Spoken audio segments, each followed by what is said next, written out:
tardes, bienvenido hasta mediodía domingo. ¿Cómo le va, doctor C?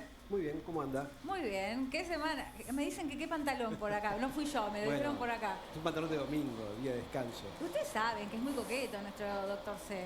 Una vez me dijeron que eran pantalones de golf. Yo no juego al golf, quiero decirle. ¿No Pero quizás sí. Pero tenías el perfil. Sí. Siempre se puede empezar. He intentado, pero hace falta un poco de tiempo, cosa que no tengo. No, sí, ya sabemos. Bueno, ¿te parece que nos metamos de lleno con la información de esta semana? Hay muchas novedades sobre vacunas y especialmente sobre cómo combinarlas, ¿no? Exactamente. Algo que viene en el mundo seguramente es la intercambiabilidad de vacunas. Eso significa dar una dosis con un tipo de vacuna y la segunda dosis con otro tipo de vacuna. Bueno, una sorpresa esta semana que se anunció en la ciudad de Buenos Aires, que a partir de agosto comienzan estos ensayos, ¿no? Con voluntarios que van a poder inscribirse, pueden haber tenido la primera dosis ya aplicada, con una ventana de 4 semanas, de 3 meses o comenzarlo, pero se tienen que animar a hacerlo, ¿no? Así es, hay estudios ya en el mundo hechos con la vacuna de Pfizer y la vacuna de AstraZeneca, siendo la primera dosis de AstraZeneca o bien la primera dosis con la vacuna de Pfizer. Esto pasó en varios países de Europa, donde la primera dosis fue con AstraZeneca, pero como había casos aislados y pocos, pero de trombosis, la segunda dosis se dieron con la vacuna de Pfizer. Bueno, mira, acá tenemos el destacado. La ciudad de Buenos Aires investiga con qué combinar la Sputnik V para completar los esquemas de vacunación. Ha comenzado una investigación con el objetivo de determinar, bueno, con qué otra se puede hacer. La investigación se va a enfocar en ver si la vacuna Sputnik V se puede combinar con la AstraZeneca o con la Sinopharm, que actualmente está disponible en el país. Más adelante se harán pruebas similares con la vacuna desarrollada por CanSino, pero todavía faltan algunos detalles del contrato. Bueno, y sigue la noticia, pero es básicamente lo que estamos diciendo. Yo les cuento algo que no es significativamente estadístico, pero a modo absolutamente personal. Yo en mi cuerpo tengo 2 tipos de vacunas diferentes. He sido parte de un ensayo clínico con la vacuna china Sinopharm en el mes de octubre y me medí los anticuerpos en el mes de abril, como estaba un poco bajo, y siendo personal sanitario me apliqué la primera dosis de la vacuna Sputnik V. Cambió radicalmente la cantidad de anticuerpos. O sea, tenés 2 dosis combinadas. Combinadas. Bien. Bueno, esta es la combinación en estudio, ¿no? Una dosis de Sputnik V con una segunda dosis de Sinopharm, AstraZeneca. Hay un error de ortografía ahí, pero no importa. Ajá. El primer tramo de esta investigación incluye segunda dosis de Sputnik V y cuando CanSino finalmente llegue a nuestro país, bueno, se van a avanzar con esta. Es importante esta vacuna porque el componente, el vector que tiene esta vacuna es el mismo componente que tiene el segundo componente de la vacuna Sputnik V. O sea que es prácticamente igual, muy parecida. Bueno, habrá que esperar entonces. Habrá que esperar. Arrancamos con nuestros invitados. Tengo el placer de presentar a la doctora Liliana Boto, que nos conocemos hace muchísimos años. Recién decíamos de cuánto nos conocemos, no lo voy a decir para no comprometernos, ni ella Bienvenida. ni yo. Bueno, repasamos credenciales, como decimos siempre. Es profesora doctora Liliana Boto, es médica especialista en ginecología y obstetricia, profesora emérita recibida con diploma de honor de la UBA, personalidad destacada de la medicina de la ciudad de Buenos Aires, miembro de la Academia Internacional de Perinatología, presidente de la Fundación Profesora Doctora Liliana Boto para la prevención, protección y promoción de la salud de la mujer y del niño. Nosotros le pedimos el currículum a la doctora Liliana Boto y, quiero decirlo, Liliana, tenía 58 páginas. Así que tengan una idea de lo que significa la doctora Liliana Boto para el mundo de la obstetricia y la ginecología. Enorme, enorme. Gracias por haber venido. No, gracias a ustedes. Y también estamos con el doctor Sebastián Muspiller. Repasamos también las credenciales. Bienvenido, doctor. Es médico obstetra, especialista en fertilidad, tiene diploma de honor de la Universidad de Fundación Barceló, presidente de OSPECE, la obra social de personal de seguridad pública de la Ciudad de Buenos Aires y es ex superintendente de Servicios de Salud de la Nación. Bien, vamos a abordar varios temas relacionados al tema de la vacuna, al tema de la fertilidad y tenemos una comunicación seguramente en breve con la India. Vamos a estar hablando acerca de qué está pasando en la India y cómo se gestó esta variante Delta. Y es Avinash Kumar, tiene un doctorado en lengua y gramática en la Universidad de Nueva Delhi, en la India, manager de Dish Hospital de Nueva Delhi para tratamientos contra la disfunción sexual e infertilidad masculina y manager de Fertility IVF Clinic Delhi para tratamientos de subrogación de vientre y fertilidad. Bueno, estamos en comunicación con Avinash. Avinash. Muchas gracias. ¿Qué tal? ¿Qué tal? ¿Cómo estás, Avinash? Un placer estar en comunicación contigo. Aquí desde Buenos Aires te mandamos un gran saludo y gracias por... Sabemos que hay una diferencia de horario importante y estás levantado esperándonos a nosotros. Muchísimas gracias. Un saludo desde India y bienvenido a todos. Bien, bueno, India ha sido sin duda alguna motivo de muchas noticias por la cantidad de casos que hubo hace no demasiado tiempo y claro, tanta cantidad de habitantes, tantas personas no vacunadas, se generó una nueva variante, la variante Delta, que seguramente los afectó muchísimo y cómo se ha extendido por todo el mundo. ¿Cómo está viviendo hoy la India esta situación?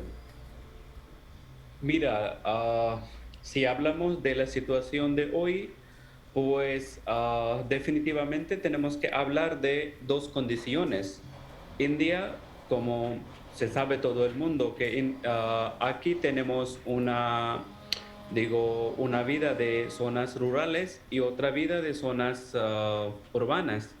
Nosotros, si hablamos de Mumbai, de Delhi, de Calcuta, pues estas ciudades sí que aquí tenemos, o sea, muy buen sistema sanitario, pero lo que pasa es que tenemos que hablar de las zonas rurales.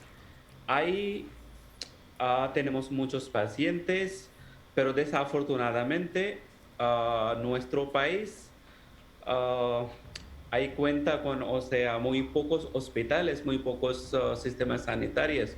O sea, las condiciones sanitarias de nuestro país son muy deficientes. En ciudades grandes es posible tener asistencia médica muy sofisticada, mm, muy bien, pero en zonas rurales no.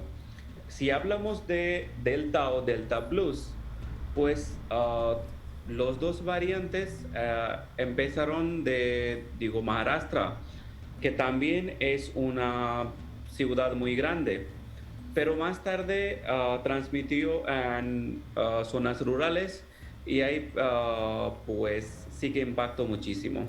Avinash, quiero preguntarte por esta noticia que se conoce, la Unión Europea rechazó la aprobación de la vacuna Covishield. Creo que en algún punto fue una sorpresa para el mundo en general porque se hablaba de una misma vacuna, ¿no? Con respecto a la AstraZeneca. ¿Cuál es la información que ha llegado ahí o qué es lo que están diciendo al respecto? A ver, pues es todo al contrario. Si hablamos de la India, pues aquí nosotros preferimos AstraZeneca. Y, por ejemplo, yo estoy vacunado con AstraZeneca y casi todos los médicos, o si hablo de casi 80% de la población que está que está vacunada, pues está vacunada con AstraZeneca y no hemos visto ninguna complicación. Avinash, la India tiene una población de 1.400 millones de habitantes. Me llamó la atención que vos seas unos directivos de una clínica de fertilidad. ¿La gente tiene mucha descendencia en la India?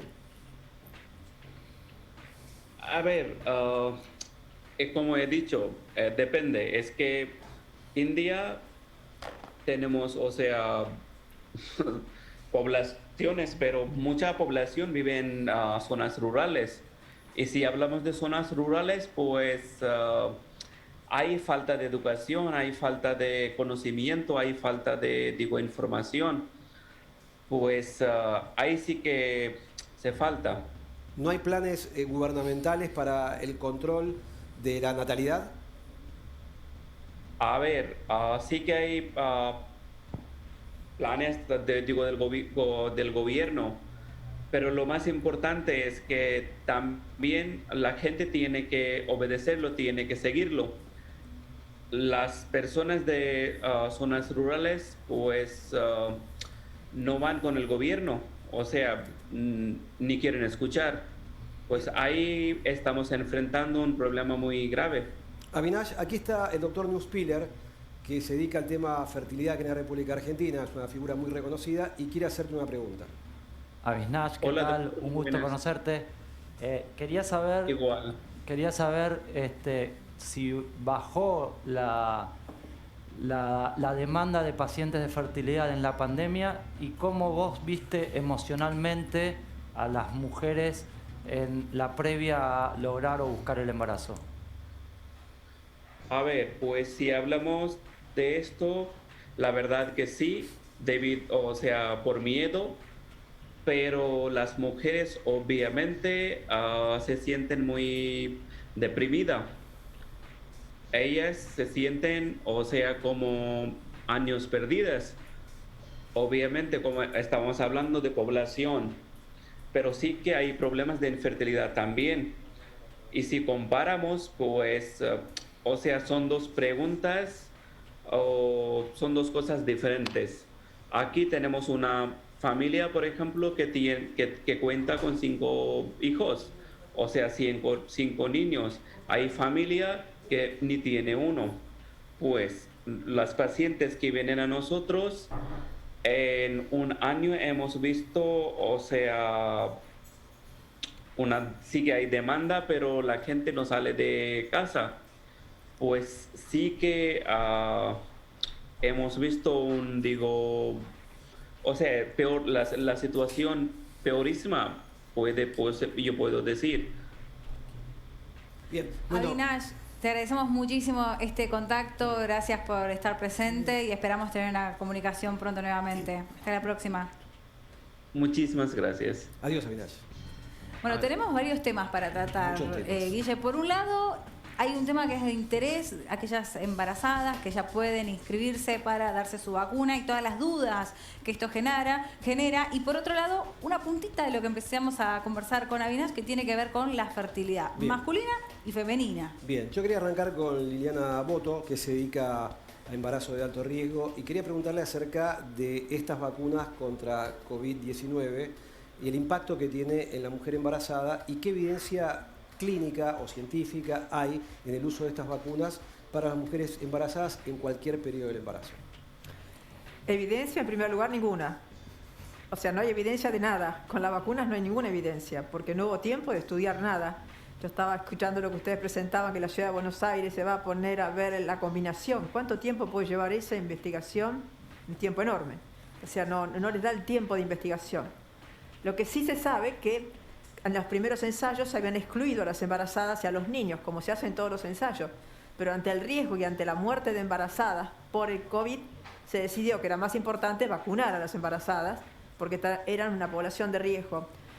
No de riesgo aumentado, porque ahí hay una confusión, ¿no? Si uno lo coloca dentro de un grupo y dice, bueno, de todas las embarazadas que en este momento puede haber, hay un impacto en el COVID, y por supuesto porque también hay mucho menos embarazadas con otro tipo, porque como bien decía el profesor de la India, o vemos acá, el número de embarazos disminuyó durante la pandemia. Entonces hay un aumento relativo en relación al COVID, porque es una de las patologías más asociadas en este momento.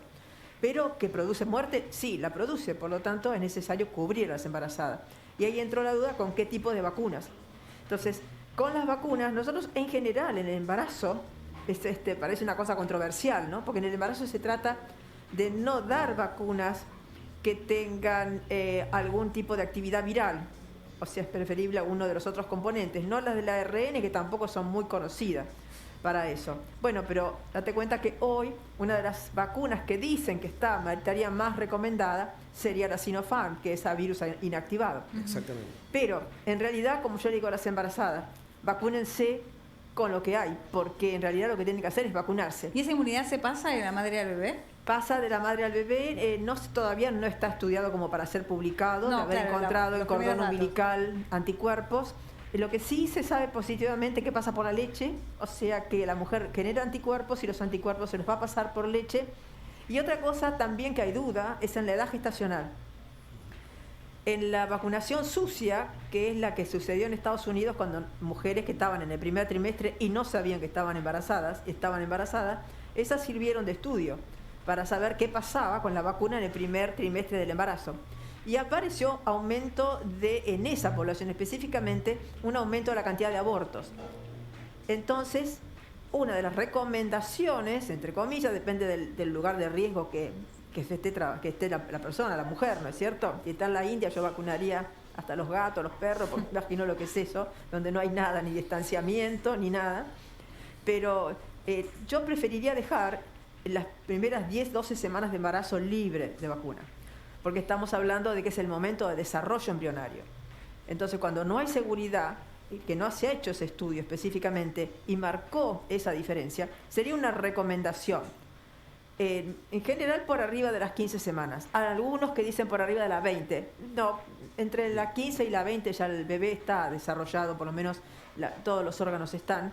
Pero las primeras semanas de gestación sería preferible, sabiendo que está embarazada, no vacunarse, pasarlo unas semanas más. Vos ves muchos pacientes, obviamente de brazo de alto riesgo, pacientes con trombofilia, embarazadas, que son pacientes en este caso que tienen trombofilia. ¿Le indicás la vacuna y cuál vacuna no le indicarías? Pacientes con trombofilia, digamos, específicamente una mujer que tenga un síndrome trombofílico y embarazo, la vacuna que no habría que indicarle por el hecho de los antecedentes fue la de AstraZeneca, que es la vacuna que se publicó más la situación de trombosis. Pero igualmente tengamos en cuenta que la trombosis con AstraZeneca es de 1 en 40.000, mientras que el contagio por el COVID es muy superior. Así que en realidad no son tanto los casos, lo que pasa es que los pocos casos que sucedieron fueron publicados. Sí, cambia la serie. Uno dice uno cada 100.000, hay otra serie en Noruega que dice uno cada 26.000. Claro, por eso. Entonces depende de cuándo se presentó en cada lugar. La aplicación fue una en 200.000. Una en 200.000. Por eso, y depende. para agregar algo de lo que decía Liliana, si bien no se incluyó en ningún ensayo clínico a pacientes embarazadas, sí en el enrolamiento de Pfizer hubo 26 pacientes que ya estaban embarazadas y 13 en el de Moderna. Esas 39 pacientes no tuvieron ningún tipo de complicación. Y la semana pasada New England publicó más de 3.000 embarazadas que se dieron la vacuna sin saber que estaban embarazadas, y en esas 3.000 no hubo ninguna diferencia entre la embarazada y no embarazada. Bueno, esos son en principio unos buenos primeros datos, ¿no? Ahora, quiero preguntarte, y cuando pregunto sé que es con la información que contamos hasta ahora, si hay alguna asociación entre versiones más graves de COVID en algún momento del embarazo en particular o no. Mira, nosotros hemos tenido fundamentalmente a nivel del hospital, por supuesto que es donde uno ve las pacientes. En este momento llevaremos cerca de 200 mujeres positivas que hemos atendido. Hemos visto embarazadas con COVID de cualquier edad gestacional, sea primero, segundo y tercer trimestre, cualquiera de los trimestres del embarazo. Lo que nosotros vimos solamente, en muy pocos casos tuvieron necesidad, solamente 1 o 2 pacientes necesitaron terapia, o sea, insuficiencia respiratoria severa. Gracias a Dios, en nuestro hospital no tuvimos ninguna muerte. Las otras pacientes, la mayoría tuvieron neumonías, muchas neumonía leve, y otras neumonía un poco más severa que necesitaron utilizar un helmet, por ejemplo, para aumentar la oxigenación. Y la mayoría que detectamos son asintomáticas. O sea, como todas son hisopadas en el momento que vienen a tener familia, la mayoría han sido asintomáticas. Ahora, se dice que tanto las embarazadas como los pacientes fuera del embarazo, en general, la población en general, con 2 factores de riesgo fundamentales, que es diabetes e hipertensión, son las que tienen el camino más abierto para el ingreso del virus y la reproducción del virus intracelular. Liliana, vos ves muchos pacientes, ves pacientes de alto riesgo y no tantos. ¿Cuál es el índice de aceptabilidad de vacunarse y cuántas pacientes te dicen que no quieren vacunarse y por qué no quieren vacunarse? No, en realidad nosotros no tuvimos esa experiencia de que nos digan que no quieren vacunarse, todo lo contrario. Yo creo que la mayoría de los pacientes llamaban para ver si se podían vacunar, o sea, no decir me quieren vacunar y no quiero, sino me puedo vacunar. O sea, la pregunta era por el positivo, ¿no? Claro. Me puedo vacunar y por supuesto, todos preguntan ¿con qué vacuna? Les vuelvo a repetir, como no hay un estudio tan amplio y muchos hablan y pocos saben, entonces se dicen muchas cosas. La única realidad es si yo homologo a la vacunación en general en el embarazo, la indicación que se hace en general en el embarazo, nosotros vacunamos siempre por arriba de la semana 15.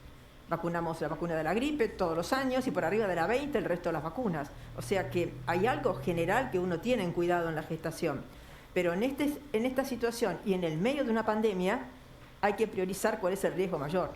Si el riesgo mayor, mañana viene este problema de la tercera ola, que es la que están anunciando, y el señor ministro de Salud de la ciudad está hablando de que podría haber una tercera ola, bueno, eso es un riesgo muy importante. Entonces, fundamental es vacunarlas lo antes posible, o sea que la población de mujeres jóvenes que ya sea porque van a fertilidad, que sabemos que tienen la potencialidad del embarazo, estén vacunadas. Me quedé pensando, recién mencionaste que preferentemente no aquellas vacunas de virus inactivado, pero que se considera en este caso mejor, por ejemplo, la Sinopharm, pero ¿qué pasa con las de ARN mensajero? Bueno, eso es otra situación, porque el ARN mensajero, de por sí, tú sabes que todo lo que es ARN mensajero, que tiene que hacer duplicación dentro del organismo, ese ARN, para poder codificar la defensa al virus, o sea, es un mecanismo de codificación cuando uno ingresa con ARN dentro del organismo, ¿no? Que tiene que despertar la codificación anti el germen que uno le ponga o lo que uno quiera hacer. Entonces, uno que dice, eso está actuando sobre lo que es el genoma, entre comillas, o sea, estás tomando los códigos que están dentro del organismo. Y como tenemos un ser en gestación y en formación, nadie sabe qué puede pasar, si hay algún pasaje, si hay alguna influencia sobre lo que puede pasar con el feto. Por ejemplo, del COVID, que se sabe que el COVID produce muy poca viremia, o sea, muy pocos virus circulantes en sangre. Ajá. El COVID fundamentalmente está a nivel respiratorio y muy poco circulante en sangre.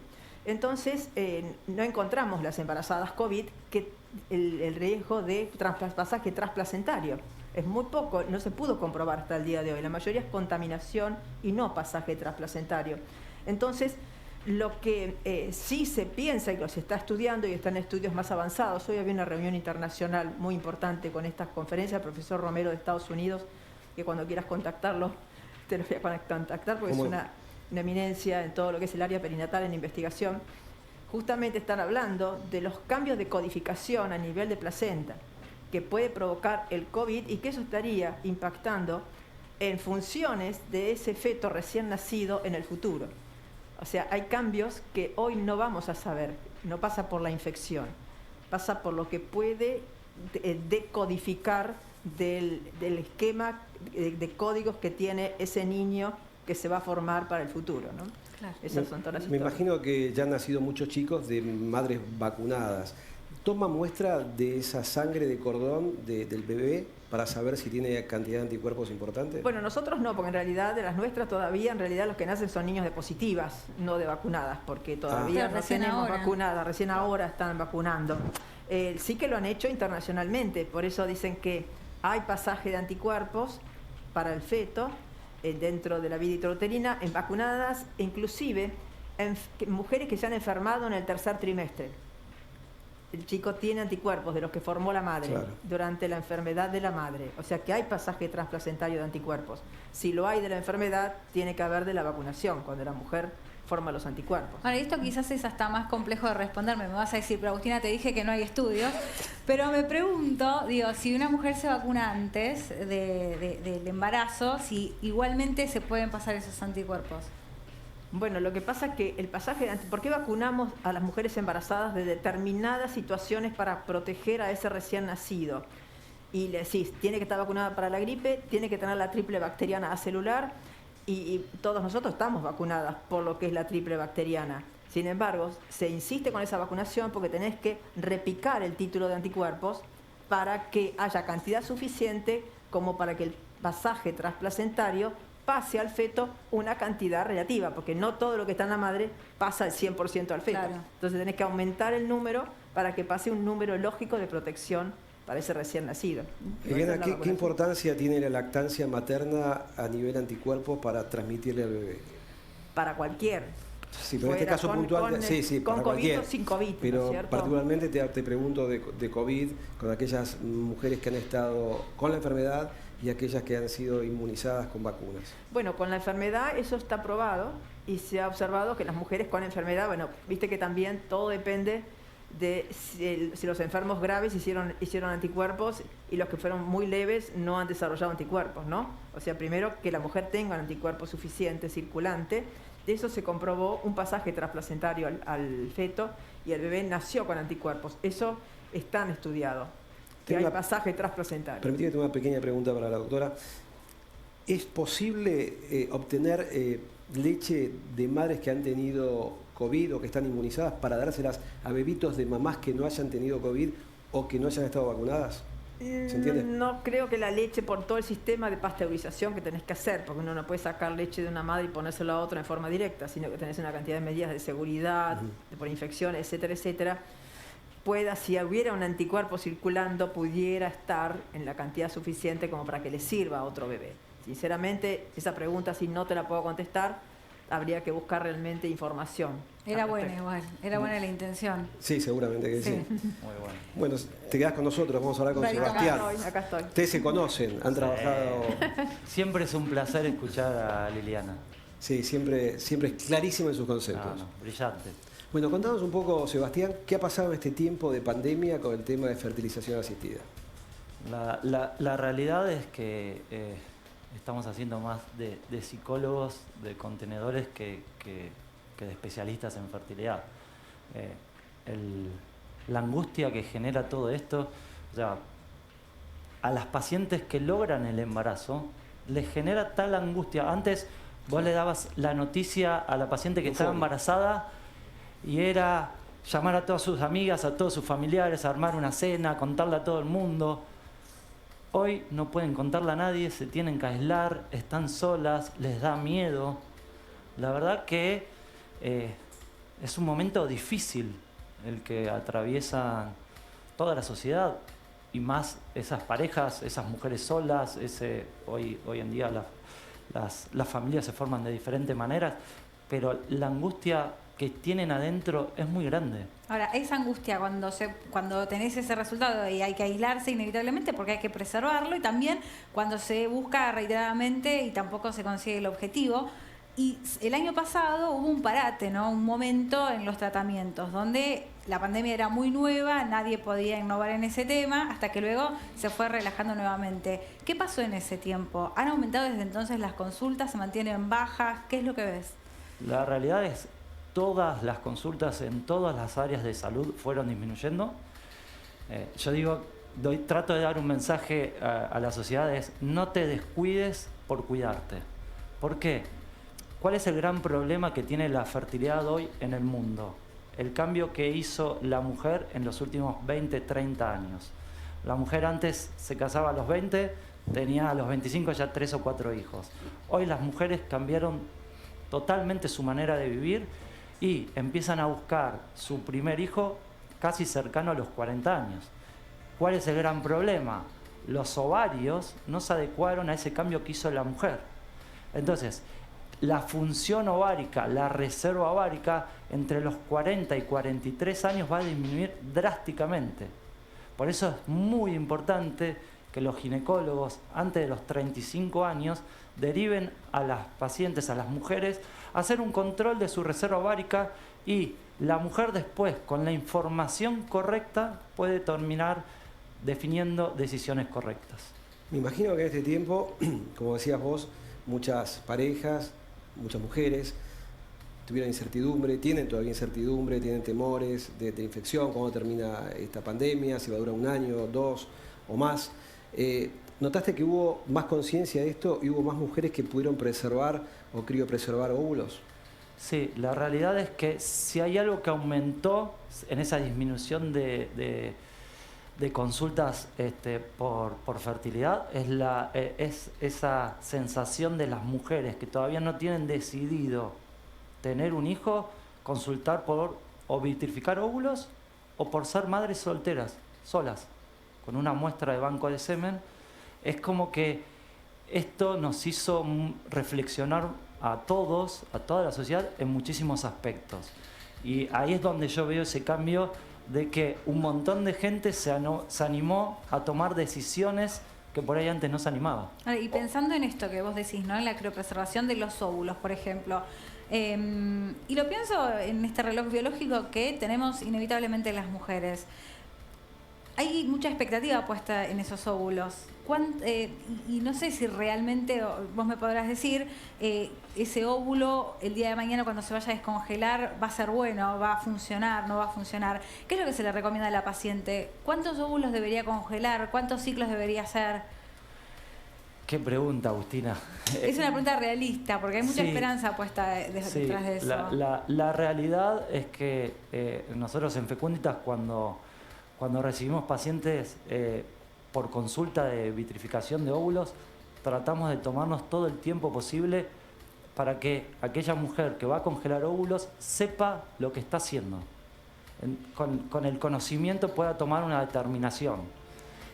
La realidad es que no hay un número N que garantice el bebé en casa, que es lo que la mujer quiere. La mujer puede conservar, vitrificar un ciclo de óvulos, dependiendo la edad en la que vitrifique los óvulos, es la probabilidad de embarazo que va a tener en ese ciclo que congela el día de mañana cuando los vaya a usar. Entonces, es muy difícil porque las tasas de embarazo no son acumulativas. Pongámosle que viene a vitrificar óvulos una mujer de 30 años. Esa mujer, en ese momento, haciendo un tratamiento, tendría un 55 o un 60% de probabilidad que de ese tratamiento dé un embarazo. El día que los vaya a usar, cuando tenga 40 o 45, va a tener esa probabilidad de ese ciclo que conservó, tener un 60% de probabilidad de embarazo. Entonces, la paciente por ahí te dice, bueno, si congelo 2 ciclos, ¿tengo un 120%? No, no son acumulativas. Cada ciclo va a tener una probabilidad de un 60% en los 30 y después, con la edad mayor, va disminuyendo esa tasa de embarazo. Por último, les quiero preguntar a ustedes dos, si mal no recuerdo, Argentina en la década del 60 tenía aproximadamente 24 o 25 nacidos vivos cada 1000 habitantes. Sé que esa curva fue bajando con muchos lugares del mundo. ¿Cómo ven la salida de esta pandemia? ¿Un crecimiento poblacional para Argentina o un descenso poblacional? Le dejamos a Liliana primero. Por supuesto, mejor. Así puedes pensar bien. Yo creo que el crecimiento poblacional depende también de la situación del país, ¿no es cierto? Que hoy es muy mala. Y del tipo de población que tiene cada país, porque un país como la India, por ejemplo, sin desmerecerlo, pero justamente él estaba hablando, el doctor que hablaba de una población que realmente socioculturalmente es muy baja, entonces va a los elementos, a las acciones elementales, ¿no? Las naturales de la vida, procrearse, reproducirse, comer, dormir y punto. No piensa si se va a tener sustento o no va a tener sustento. A medida que la gente está más formada, está más estudiosa, más conocedora del ambiente, le quiere dar lo mejor a sus hijos y entonces empieza a calcular cuántos hijos puede tener. La va planificando. Yo le quería agregar algo que estaba diciendo el doctor Neuspiller, que yo pienso que el punto más importante para todo eso, pues yo desde la ginecología, uno recibe a las mujeres que empiezan con una angustia que ha cambiado mucho. ¿Por qué? Porque la angustia que había a unos años atrás, cuando no existía la vitrificación de los óvulos, la mujer estaba desesperada, sinceramente, porque no tenía pareja y que no iba a poder ser mamá. Entonces yo le decía, bueno, no sé, voy a hacer un libro, a ver cuántas se anotan y veo a ver qué conseguimos, porque el asunto era encontrar una pareja para poder tener un hijo. ¿Le buscabas pareja? No, nos reíamos, le decíamos, bueno, yo voy a ver, cuando me se me presenta, no, pero voy a ir anotando. Eso es cierto, sí. Porque esa era la angustia que tenían. Hoy es totalmente distinta la consulta. El ginecólogo común, el que viene a hacer la consulta común y se conocen con uno y le confían más cosas, y llegan los 30 años y ya quieren vitrificar óvulos. Y eso también cambió para la mujer, porque le da como una tranquilidad, un relajamiento en la elección de la pareja. Porque antes llegaba un momento que la mujer se veía empujada a tener una pareja para tener un hijo. En cambio, hoy es como que se queda más tranquila, por eso le hablaba de la mujer embarazada soltera. Soltera significa sola. Y aumentó muchísimo en los últimos años. Bien. Gracias, Liliana. En 2 palabras, cerrame cómo ves el futuro de la natalidad en la República Argentina. 2 palabras. La realidad es que es una incertidumbre. Una incertidumbre. ¿Qué va a pasar con la sociedad cuando termine esto? Emocionalmente, económicamente. La verdad que esto fue un disparador muy grande para toda la sociedad y veremos cómo reacciona. Bien, les agradecemos a los dos. Gracias. Muchísimas gracias por haber venido. Un día domingo, muchísimas gracias. Bueno, pequeña tanda y enseguida volvemos aquí a Doctor C. No se lo pierda porque hay unos temas que seguramente le va a interesar.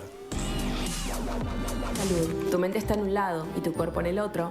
Lo que necesitas para que vuelvan a estar juntos es Can Doctor, la telemedicina de Medife desarrollada con Google Cloud y el respaldo de Sanatorio Finoquieto. Medife está conmigo.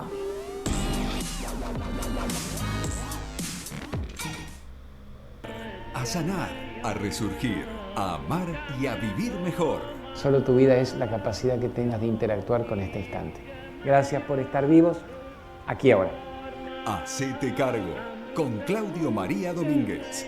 Viernes y sábados a la medianoche, por C5N, La Realidad. Todas las mañanas querés saber cómo va a estar el día, de qué se habla en las redes, qué camino elegir para ir a trabajar, cómo salió el partido y qué pasa en las Argentinos y sin diferentes voces. Empezar a producir en Argentina la Sputnik V. C5N, el canal de noticias líder del prime time.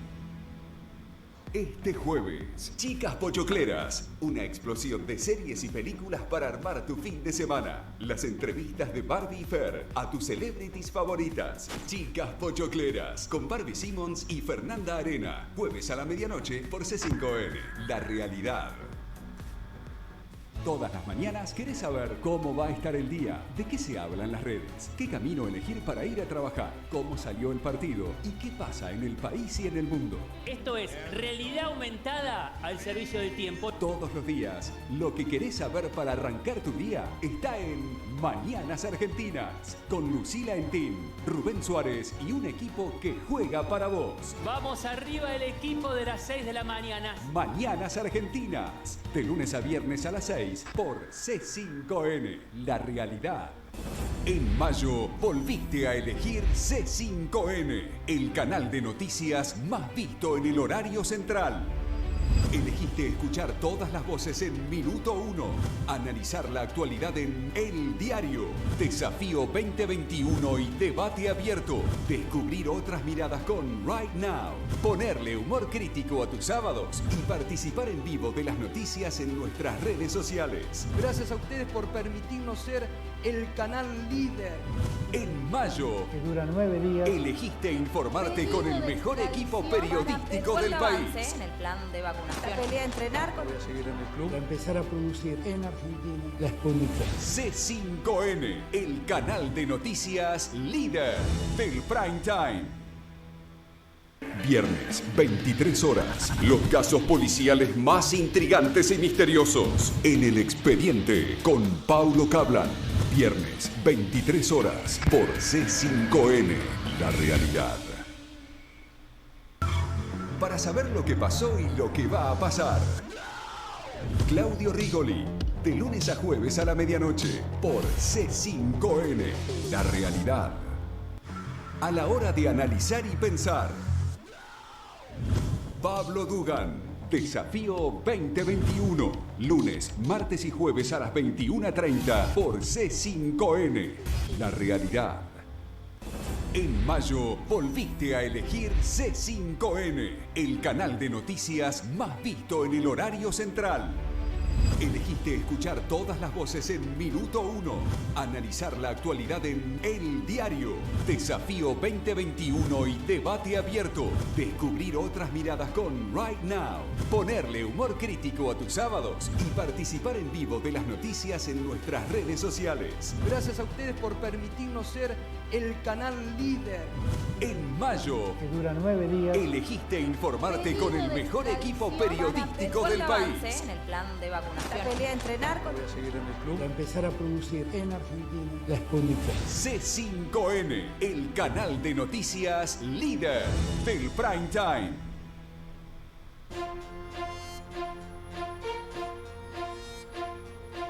La realidad es a que se corresponde, donde su don se los... Miembro del Comité de Asuntos Internacionales, Instituto... Gente que veo Solé. Pues seguimos acá en Doctor C. Estamos con dos invitados, el doctor Matías Chacón y la doctora Solé, Laura Solé, gastroenteróloga y médico oncólogo clínico. Un placer que tenemos acá atrás. Tenerlos acá. Tenemos el currículum, como Vamos siempre. a repasar. Nosotros mostramos los currículums porque siempre la gente que viene a Doctor C es gente destacada, quiero decir esto, ¿no?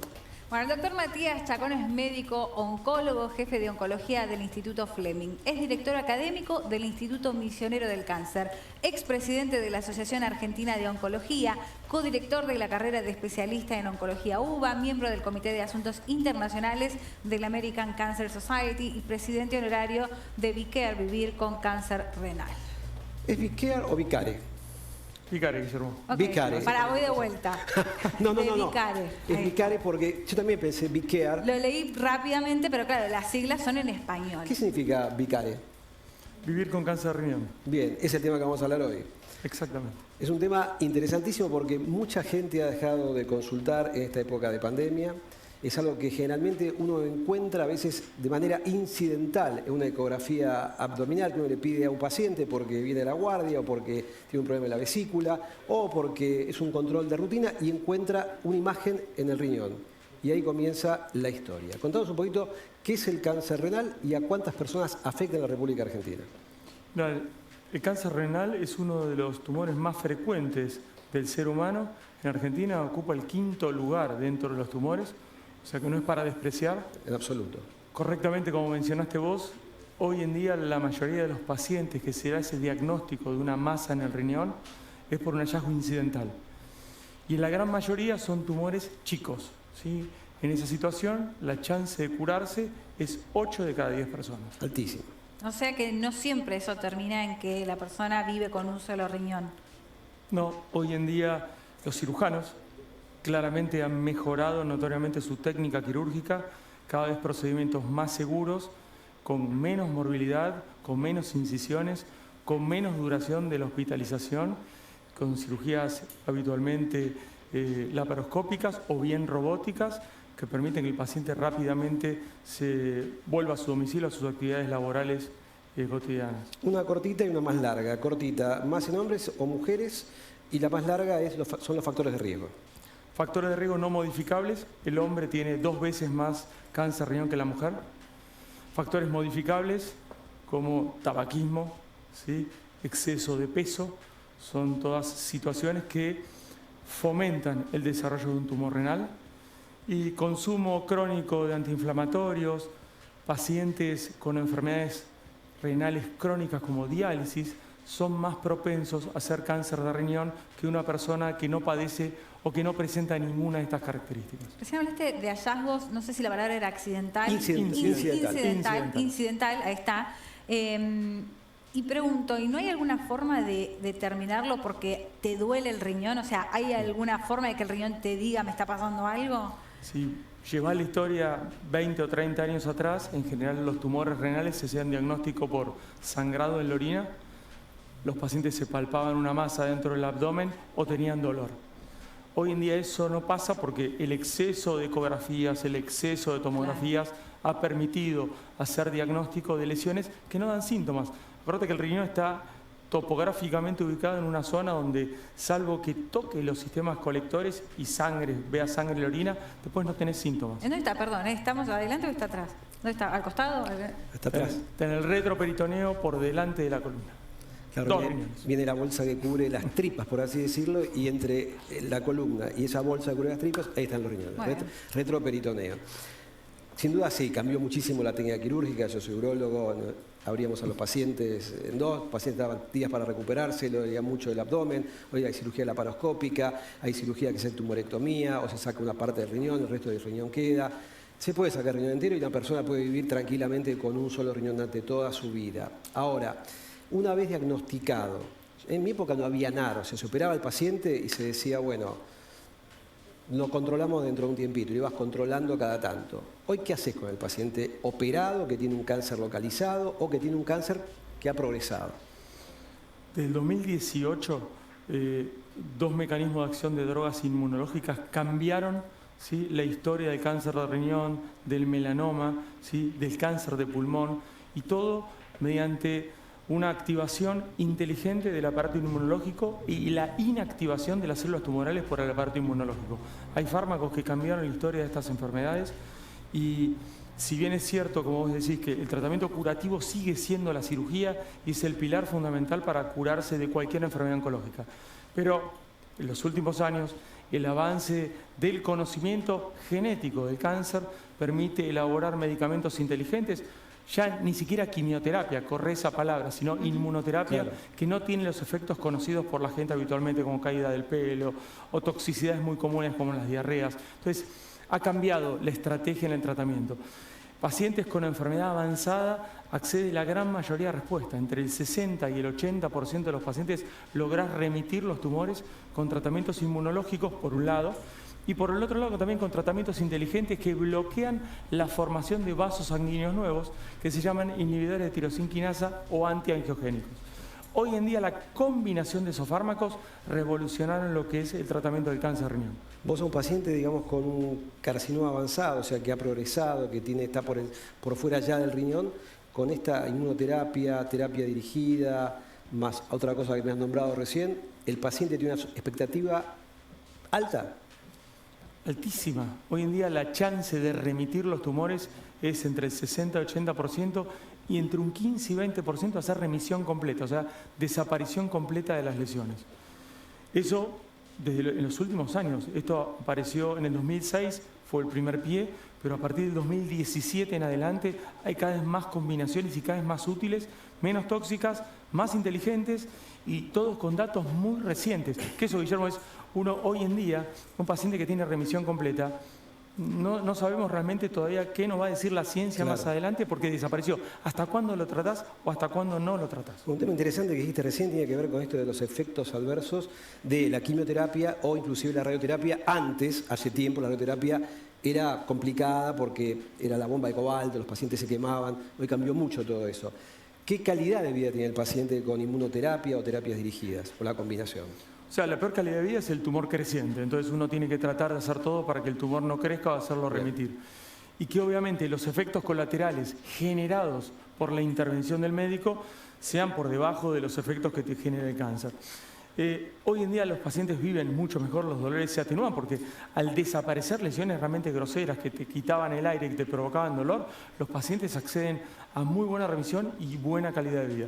Todos los estudios clínicos que hay en esto, en general también se mide la calidad de vida, no solamente desde el paciente, el familiar, sino todo el entorno social. Así que eso está ajustado por calidad de vida. Por último, como mensaje, mirando la cámara esa, ¿qué le dirías a la gente para controlarse de que no tenga un tumor renal? No tener un tumor renal es difícil de elaborar, pero si uno puede modificar algunos de los factores que contribuyen al desarrollo de un cáncer riñón es no fumen, no tomen alcohol, no estén en sobrepeso, hagan actividad física y consulten al médico ante cualquier hallazgo. Si hay algún familiar directo con cáncer de riñón, sean madre, padre, hermanos, entiendan que hay alrededor de un 10% de cáncer de riñón hereditario. Esa es la única población donde uno haría foco y haría ecografías de vigilancia en forma ordenada para disminuir la probabilidad de que se geste este tipo de tumores. Matías, un placer como siempre escucharte. Gracias, Guillermo. Muchas gracias. Si querés quedarte, te invito a quedarte acá. Si tenés que irte, te liberamos. Gracias. Bueno, estamos acá con la doctora Laura Solé. Solé, que es médica gastroenteróloga. Gracias por esperarnos. Sos presidente de la Sociedad Latinoamericana de Neurogastroenterología. Sos expresidente del CIDEMO, el Círculo de la Motilidad de Argentina, y exsecretaria de la Sociedad Argentina de Gastroenterología. Te convoqué porque hay un tema súper interesante, de alta prevalencia, que nos vas a decir cuánto es y si lo padecen o lo sufren o lo tienen más mujeres que hombres, que tiene que ver con la constipación. Y me encantaría que nos definas qué es. Gracias. Bueno, muchas gracias por la invitación. Y constipación es un tema muy prevalente, es un tema del cual se habla poco porque no es muy glamoroso. No. La gente trata de esconder lo que sucede y en general sí, es más frecuente en hombres que en mujeres. Esto es, en parte podemos decir que pueda tener que ver algún tema hormonal, pero mucho tiene que ver lo conductual. Nosotros a las nenas no van al baño ni a cualquier lado, les da vergüenza ir al baño de sus amigas, son mucho más pudorosas y en general eso no ocurre tanto con el hombre. Entonces podemos decir que sí, hay una prevalencia mayor en las mujeres.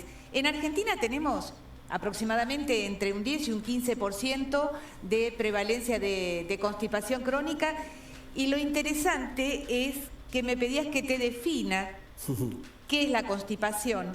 Y en general, todo el mundo piensa en la frecuencia evacuatoria, que tiene mucho que ver. La frecuencia evacuatoria es muy importante, pero no es solo la frecuencia. Tengo pacientes que pueden evacuar todos los días o pueden evacuar hasta una vez por mes. Yo te contaba. ¿Una vez por mes? Sí. Con promedios de evacuaciones cada 20 días y bueno, eso sí, obviamente, claramente es una constipación.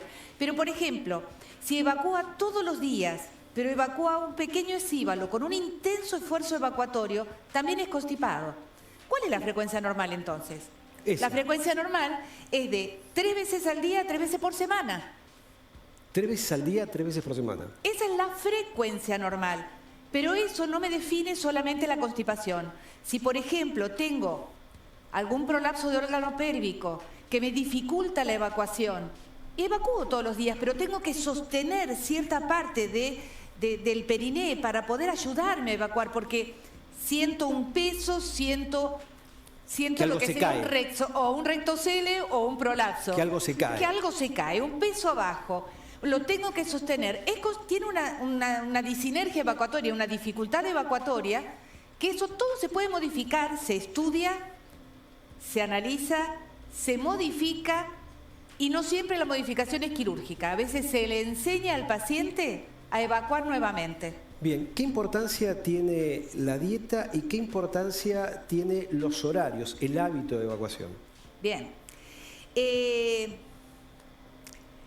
La dieta, si no hago dieta, va a tener una importancia, pero tengo vegetarianos puros que son constipados. Entonces, en ese caso, ¿la dieta tiene que ver? No, ya se comió toda la verdura, toda la fruta, todo. Sin embargo, vienen evacuando una vez por semana.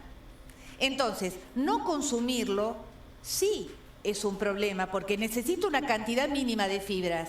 Pero hay pacientes que tienen trastornos que pueden ser o por un tránsito más lento o por una disinergia evacuatoria, que me llevan a expresar este retardo en la evacuación o esta dificultad o eliminación de heces caprinas, heces muy duras.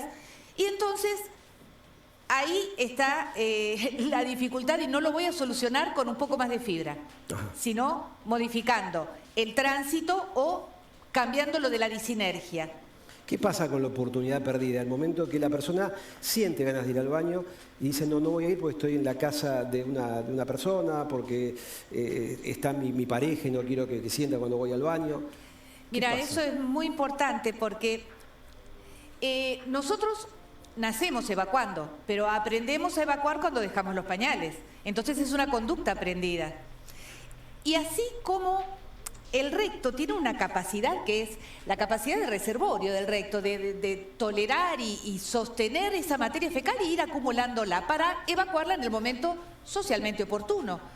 Pero yo puedo retenerla y retenerla y retenerla cada vez más y en realidad evacuarla cada vez más lejano en el tiempo. Y eso no es bueno. ¿Por qué? Porque el recto se va adormeciendo y no se siente ese llamado a la evacuación. Y entonces, ¿qué pasa con los chiquitos, por ejemplo? Que nace el hermano y empiezan a dejar de ir al baño y se van a un rinconcito y aprietan sus piernitas y no quieren evacuar. Y bueno, lo que hacen es una actitud retentiva. Y el que empezó a trabajar y estudiar y entonces no va al baño porque no tiene tiempo, entre comillas, es ese 31% que ponía en ese slide, en donde puede comenzar o en la niñez o con el cambio de hábito en la edad adulta. No respetar el deseo evacuatorio o el ritmo mínimo de la evacuación nos puede llevar a una modificación en la conducta, a una actitud retentiva y a una disinergia evacuatoria posterior, porque uno, así como aprendió a evacuar, desaprende. Entonces ya esa coordinación que teníamos entre el abdomen y el conducto anal lo perdemos. Y el tema de los horarios, decir, bueno, siempre a la misma hora, en el mismo lugar. ¿Sirve eso o no? A ver, uno tiene que poder evacuar en cualquier lugar y en cualquier momento cuando tenga deseo. El tema es que cuando retomamos el aprendizaje, retomamos con pautas y le pedimos que por favor después de cada comida trate de sentarse e intente evacuar. ¿Por qué? Cuando somos bebés, tomamos el pecho y nos cambian los pañales. Exacto. Por el reflejo gastrocólico. Exacto. Ese reflejo queda perdido. Pero bueno, ese reflejo en algún momento algo queda y nosotros los pequeños movimientos intestinales que tenemos o esas contracciones de alta amplitud pancolónicas se dan o después del desayuno o después de alguna de las comidas.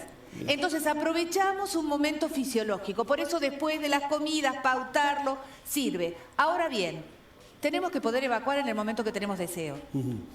No hace falta evacuar a la mañana, uno tiene que poder evacuar a la mañana, a la tarde. inclusive a la noche. Bien, supongamos que esto no pasa porque hay un 15% de prevalencia, así que no pasa esto siempre. Y acá viene el tema de la automedicación, la desesperación, apelar a dietas, apelar a yogures, apelar a medicamentos, apelar a generar compuestos, que yo te voy a preguntar ahora, por ejemplo, ahora se ha puesto de moda los yogures, el kefir, cáscara sagrada, un montón de medicamentos que la gente va tomando y termina a veces ocasionándoles trastornos abdominales. Contanos los beneficios y el riesgo de esto. Es que, en primera instancia, el riesgo está en no hacer una buena identificación de cuál es el mecanismo por el cual se produjo la constipación. ¿Se puede averiguar eso? Sí, sí. Primero tiene que haber un muy buen interrogatorio, una buena cercanía con el paciente para que algo que es vergonzante, por ejemplo, con esa escala de Bristol que tenía antes, pueda decirme, bueno, la materia fecal es de esta manera o de esta otra, la escala de Bristol que acerca al paciente a decirle, bueno, la materia fecal es más dura o no, es más blanda, cómo es desarmada, porque te van a decir, yo evacúo normal. No, ¿cómo es su evacuación? ¿Qué maniobras tiene que realizar para evacuar? ¿Tiene que realizarlas o no? ¿Utiliza enemas? ¿Utiliza la ducha del bidet como enema? Bueno, con ese interrogatorio, con un buen examen físico, un tacto rectal, yo ya me oriento a si tiene una disinergia evacuatoria o es una constipación simplemente, no tan simplemente, por tránsito lento o por un intestino irritable asociado. Yo abro el espectro porque si es una disinergia evacuatoria, la reeducación con biofeedback tiene el más alto grado de recomendación en medicina basada en la evidencia. Explícamelo. Se le enseña al paciente a hacer caca de nuevo. Eso es el biofeedback. Eso es el biofeedback. Eso es coordinar la distensión, la cincha abdominal con el esfuerzo evacuatorio y con la sensación. Y uno tiene presente qué es lo que está moviendo de su cuerpo y cómo lo hace y cómo lo coordina.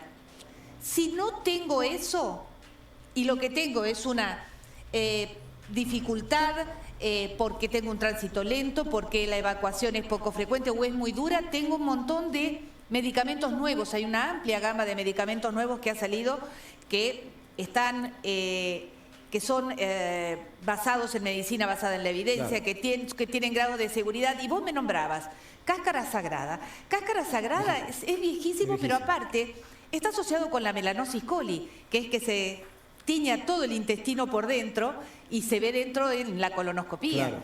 Los laxantes de contacto, que sirven para una vez, pero no para un tratamiento crónico. El constipado tiene... historia. Me encanta tocar el tema porque son pocos los lugares donde se tocan con la seriedad que se toca acá y además hay que enfrentar la situación a aquellas personas y me gustaría el mensaje que les rápidamente a las personas que están mirando esto, ¿qué tienen que hacer? Bien. Rápidamente. Si tiene dificultad para evacuar, si tiene materia fecal dura, si tiene necesidad de utilizar maniobras digitales para evacuar, no tenga vergüenza, lo que tiene que hacer es consultar. Bien. ¿Por qué? Porque si uno consulta, puede determinar el tipo de constipación y qué tipo de tratamiento específico se va a realizar. Porque ese es el mensaje. No toda la constipación se va a manejar con un fármaco o con un cambio de hábito. Muchísimas gracias, muy amable. Gracias, Matías. Gracias, Laura. Nos vemos, como siempre, todos los domingos aquí a las 13 horas de Dr. C. Gracias, chao.